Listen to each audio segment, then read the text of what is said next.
Magandang hapon! Kumusta po? Narito po ulit ang update natin para sa lagay ng ating panahon ngayong hapon po ng April 29, 2024 na kung saan sa ngayon ay patuloy pa rin na easterlies ang hangin na umiihip po dito sa ating bansa habang may ITZZ pa rin o yung Intertropical Convergence Zone na patuloy naman na nag-i-extend dyan po sa may southern part ng Mindanao. At sa ating long range forecast, wala pa naman pong bagyo na namamataan na tatawid dito sa ating bansa for the next 7 to 10 days.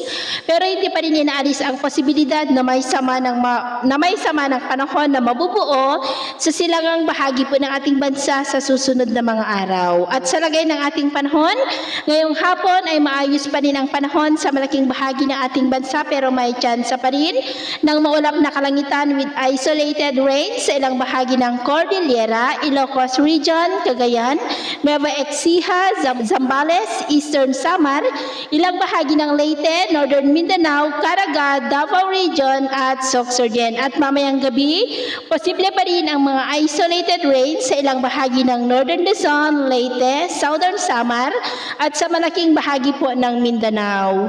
Atin naman po ang mga baybayin, wala naman po tayong nakataas na anumang gale warning signals pero iba yung pag-iingat lamang po kung papalaot tayo para mas makaiwas sa mga sakunang pangkaragatan.